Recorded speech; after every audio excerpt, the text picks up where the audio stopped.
A new report due out today on the terror attack from Christmas Day, and apparently this report is going to have a certain shock for all Americans, according to the White House National Security Advisor. Democratic Congresswoman Jane Harman is a member of the Homeland Security Committee, and she is my guest right now. Good morning to you, Congresswoman. Good morning. Thank you so much for joining Fox and Friends this morning. What is your reaction to the fact that James Jones is saying that all Americans are going to feel a certain shock at what is going to be released in this report today? Well, I don't know what the shock is since I haven't seen the report, but I want to commend the president for ordering a report and putting out at least a redacted version to the public immediately. This is a very embarrassing and obviously potentially hugely dangerous incident. There's plenty of blame to go around. There was no single point of failure. As the president said, there were both human and systemic meltdowns here. And I think the unpretty story should be out there. And I know from talking to a number of people in the last few days that the message has been received. I predict that one of the things that will change is that the Director of National Intelligence, the Joint Commander that we set up by law, I was one of the co-authors of the law in 2004, to oversee 16 disparate intelligence agencies, will get more power to make sure that he or she in some future lifetime will be fully accountable for failures like this. Very interesting. Of course, you are a member of the Homeland Security Committee. Many people, Congresswoman, critics of the president, will say that since he did not want to have anything to do with President Bush's war on terror, that some of these incidents are more bound to happen then because there's been a weakness in this whole effort. Your comments? I strongly disagree with that. What President Obama said, and I had been saying for years, and some Republicans too, was that the moniker war on terror didn't make any sense. Terror is a tactic. This is a war on al-Qaeda, and under President Obama's watch, we have been more aggressive against the al-Qaeda target. That's why we've taken out a number of people in Waziristan and the tribal areas of Pakistan. That is what, sadly, the CIA agents who were meeting in eastern Afghanistan were trying to do. They were trying to take out the Haqqani network. Those are the folks who were blown up by a suicide bomber, double agent, whom they did not suspect, sadly. Right. But that's what we're doing in Yemen. That's what we're doing elsewhere. And the fact that we did find Zazi and Headley in the United States, who were plotting attacks in the United States and abroad, shows that we're aggressively going against people trained by al-Qaeda. And we are at war with al-Qaeda. I want to be clear about that as a Democrat.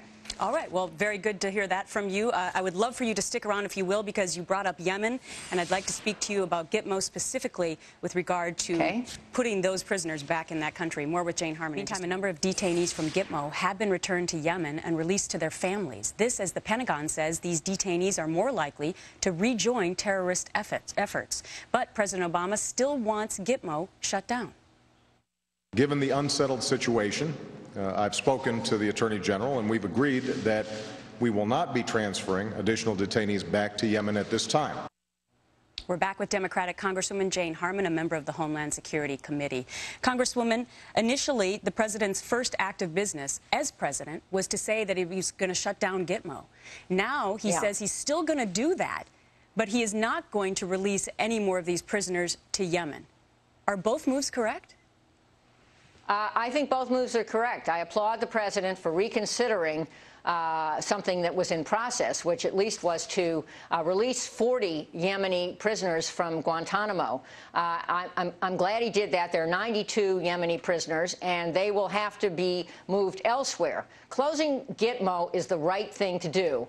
It has created more problems than it has solved. It was set up outside the reach of U.S. law by the Bush administration some years ago. People were not given a status, and the Supreme Court and the Congress both have intervened to set up some kind of a legal framework around Guantanamo, and now it's a neverland, and that is wrong. It's the biggest recruiting tool that al-Qaeda has against us. Closing it is the right thing to do. It has to be closed in the right way, and any prisoner in Gitmo, any detainee in Gitmo, has to be transferred to someplace where we're sure that person cannot engage in more terror acts against us or against any of our allies. And yet, the president is on that. And yet some of the president's critics would say that that he made that as his first pronouncement, and he did not have a plan. And now we're seeing some of that, and now we're seeing some of that play out, specifically with Yemen and what the heck to do with these guys. One of the options is to bring them to Thompson, Illinois. Now, a lot of the residents in that state are saying, no way. This is a slap in the face to members of our military. You think it's a good move? Well, the Illinois move is welcomed by the government officials of Illinois on a bipartisan basis. I understand that just yesterday, Illinois moved to put up that prison for sale to the federal government so it can be converted into a supermax facility. Let's understand that since 9/11, over 200 people charged with terrorist crimes, both foreign nationals and U.S. nationals, have been convicted and are serving time in U.S. jails. In contrast, only 3 people have been tried and convicted by military commissions. Our federal laws work. We operate by the rule of law, and if we don't live our values, I'm not sure how we'll ever win the argument against these terrorists who want to attack us. So you don't have a problem with trying these terrorists as criminals and giving them the full rights of an American citizen instead of trying them as an enemy combatant?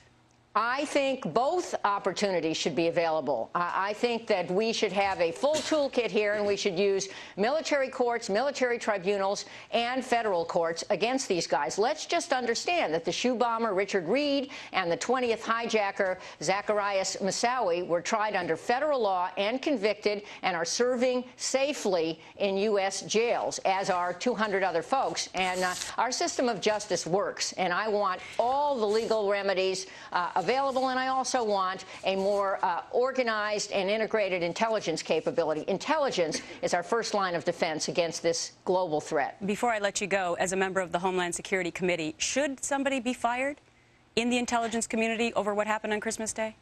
I'm going to wait for the 1 o'clock report and see what John Brennan's surprise is. I think, as I said, there was no single point of failure. There were multiple failures, both human and systemic. This is an important wake-up call, but we've had a lot of successes over recent years. Let's not forget that, and let's build on those successes and make this better. This was an enormous failure on Christmas Day, and obviously it's an embarrassment, and it must be fixed. All right. Congressman Jane Harman, thank you so much for joining Fox and Friends today. Thank you.